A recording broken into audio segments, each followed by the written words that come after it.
Hello mga katse, nandito naman ako sa aking panibagong vlog at ngayon mga katse ay mag-vlog ako kung paano gumawa ng guava jam.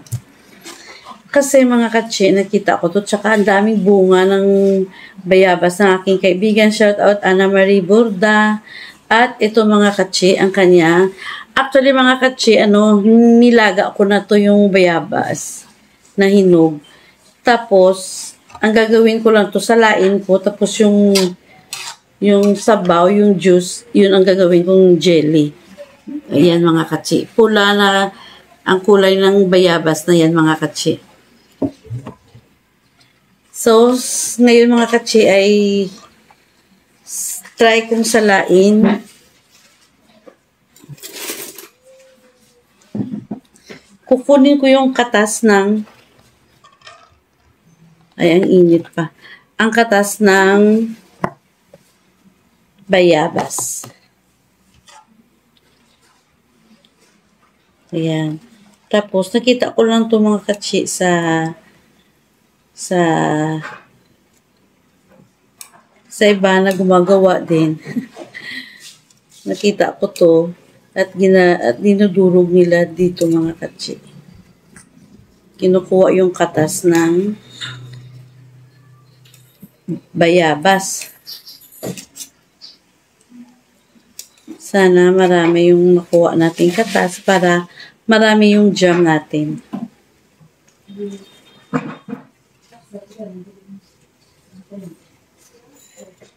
Ito, yan. Kita ba? Yan. Ito mga katsi. Ako konti lang kasi maliit yung salaan natin.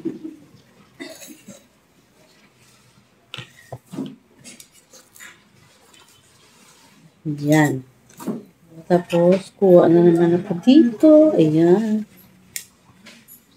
Ano ko, hala. Nakapagod man to.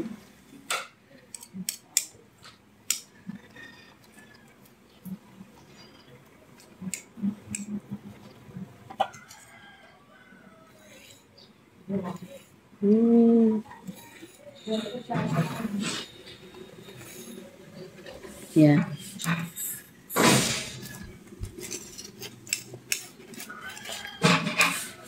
Pwede mo ito gimbas siya sa likod? Pwede mo gimbas siya sa likod?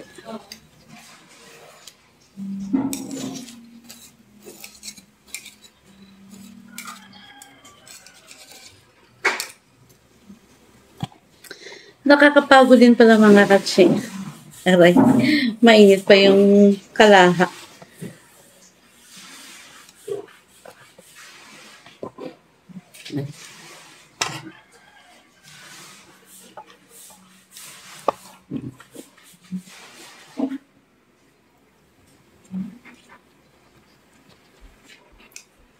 Kunti man to. Siguro, dagdag ano.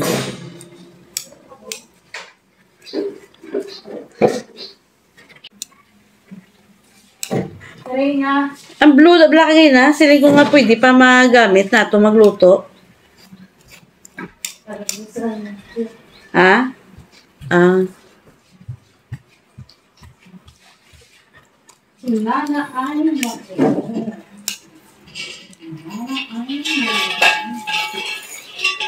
Ito lang katsi ang kanyang katas.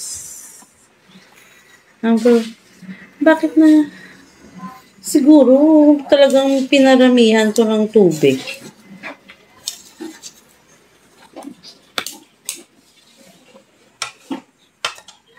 Ha? Mas anay? Bakay naman diyo?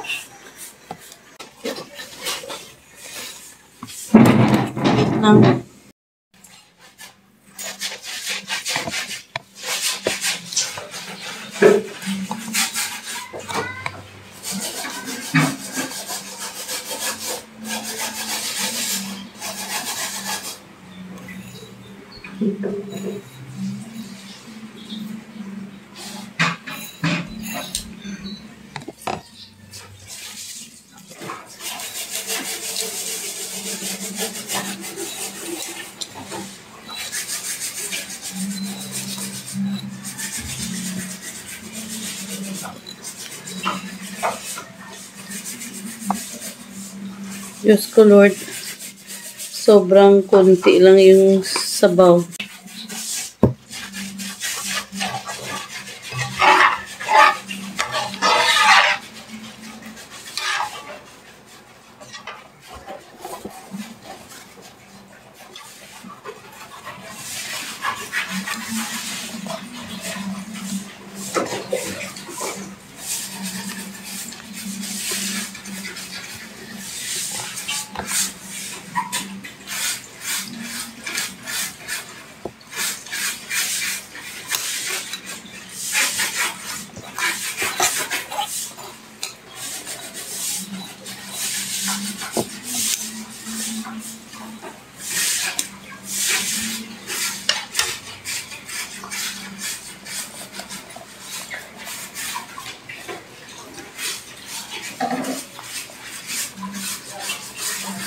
Silo ko din.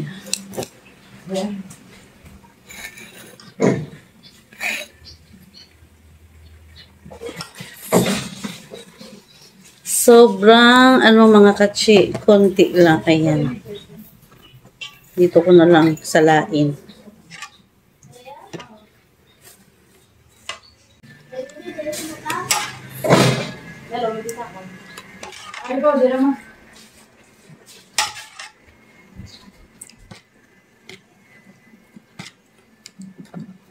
Ayan. Dito, mas okay. Malaki yung butas. Uy.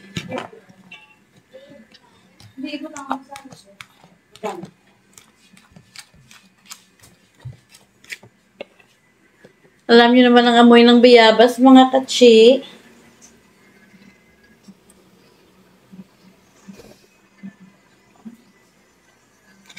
Ay, kukunti lang siguro majilita.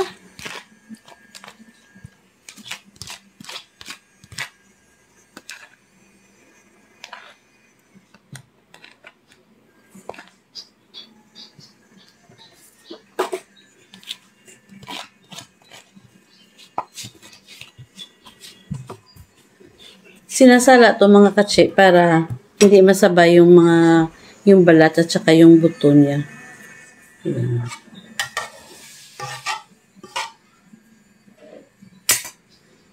Medyo hindi na mainit ang kanyang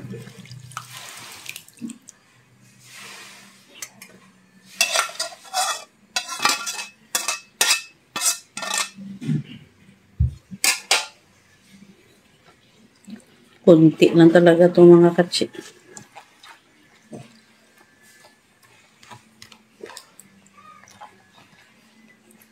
Ito lang oh. Okay.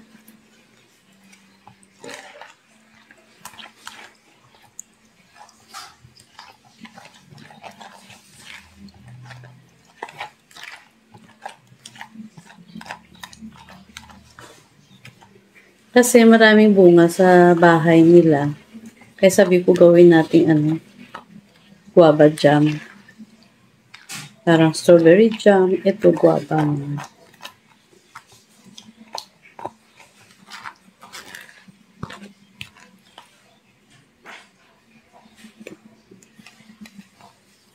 Sana walang buto. Uy.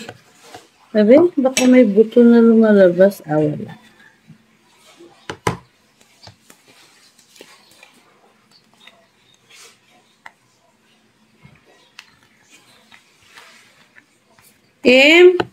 Huwag si mama mo. Meron. Kagapon may dala sa subong ya. Ay, waay.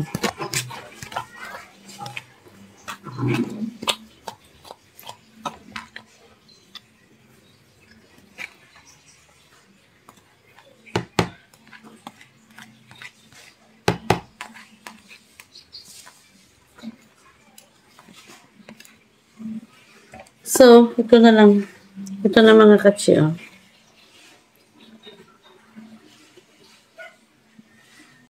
Ito na siya. Ayan. Ito yung gagawin nating jam. Wait lang.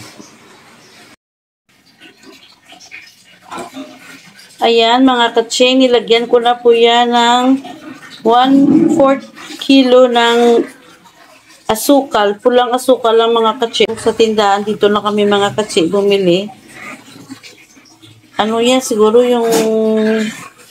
yung katas ng bayaba, siguro mga isang 1 cup and kalahati. Tapos yung sugar is 1/4 kilo. Kasi baka sobrang matamis naman eh.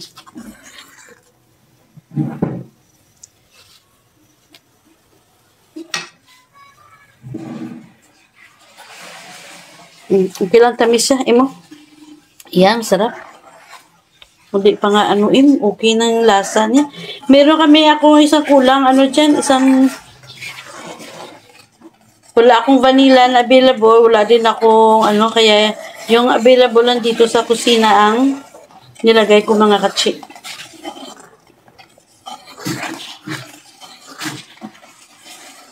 Shoutout nga pala si Im ang nagahukay, ano ga tawag? Nagahalo-halo ng guava jam. Ayan. Shoutout nga pala kay Ana Marie Borda, siya ang nagbigay sa akin ng bayabas. Sakto lang lasa, ya. Hindi siya matamis, hindi man siya maasim. Para siyang instead na lemon juice yung nilagay ko, lang mga katsi, calamansi.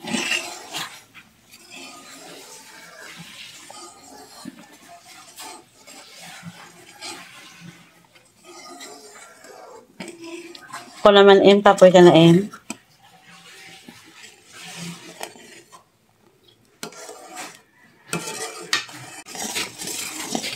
May gabilo nga ba nga buto wala na. Sinala ko to mga katsi kanina kung nakita niyo.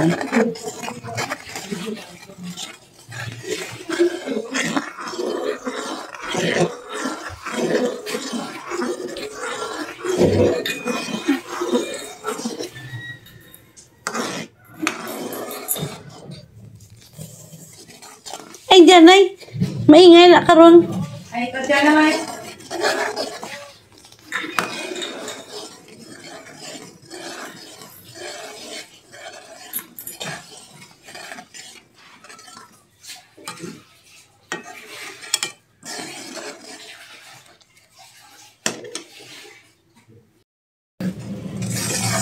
So, ayan na mga katsi. Malapit na.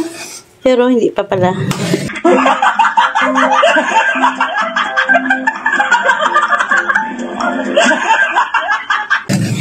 Malapit na. Tinanggal ko na yung mga bula-bula dyan na puti. Kanina mga katsi. Sana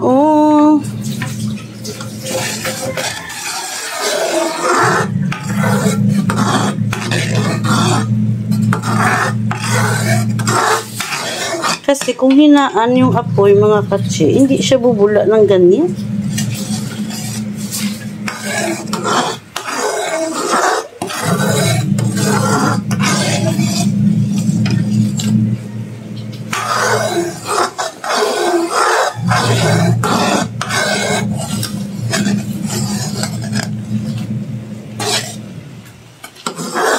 Kailangan bibili tayo ng tinapay para dito.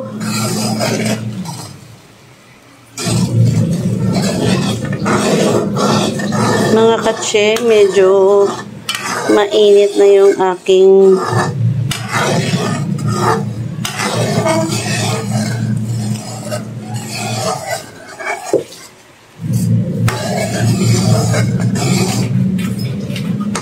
malapit na para bumibigat na mga katsi yung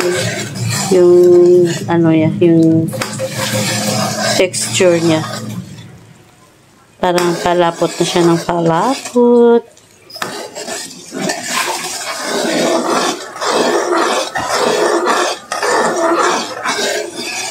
Pasensya na mga katsi sa ingay ng kalan.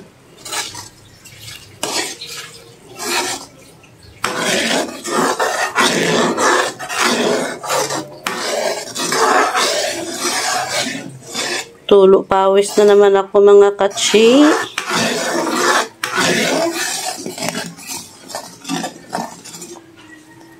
Hala, may mga buto-buto pa siya na nakapasok mga katsi.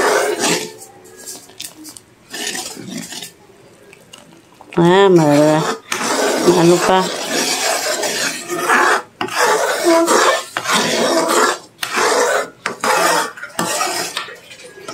Agoy, hala, maraming lamukaw.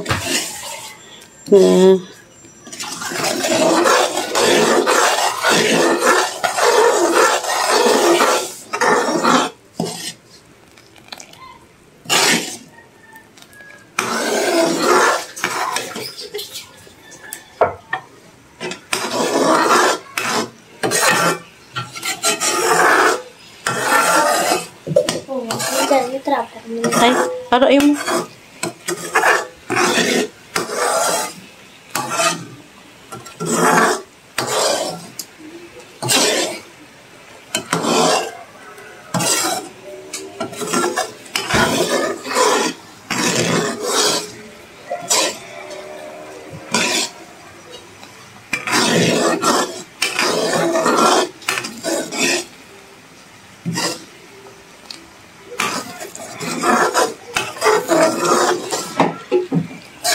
kakasang-rice iya nga washing.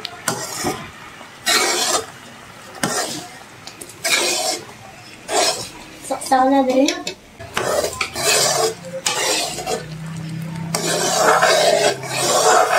Tungtong sa kwan lumalapot na mga katsi.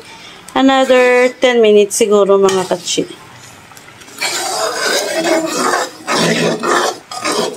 Ayan, ako dito. Suluda.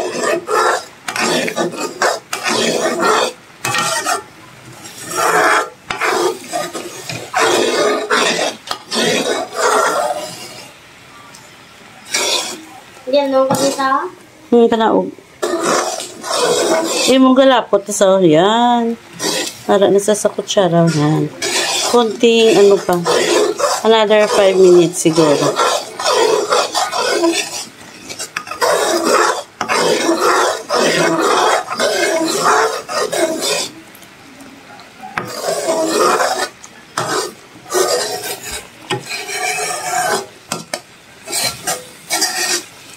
Nangilan, tapos ako na sa cellphone.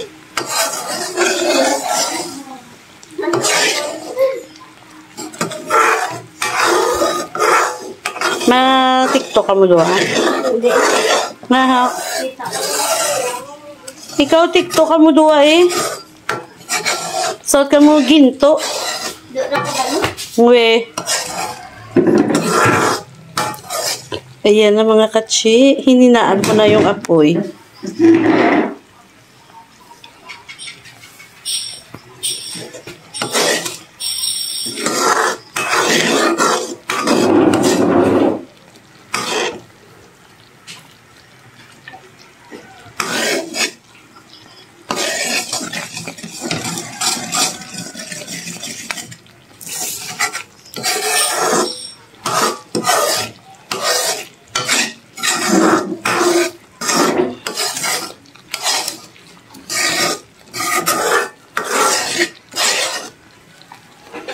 Lapot na siya mga katsi.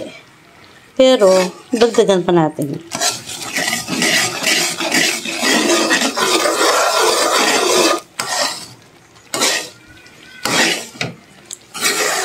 Bili ka to karoon ng pinapaim.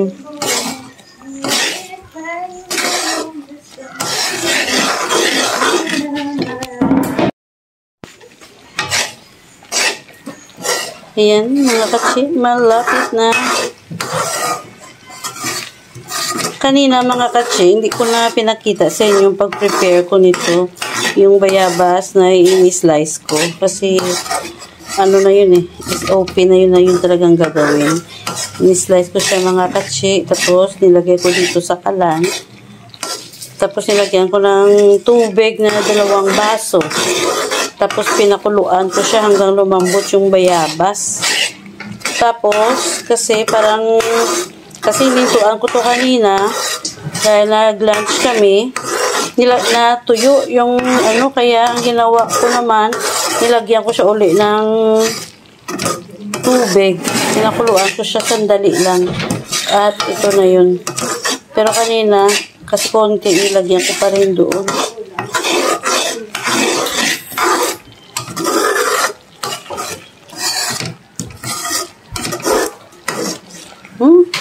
Yan, pwede na ni. Oh, pwede na sa. Oh. Okay na. Ayan na mga katsi, oh. Parang nag-double na yung kapal niya. Yung, ano yan, parang lumagkit.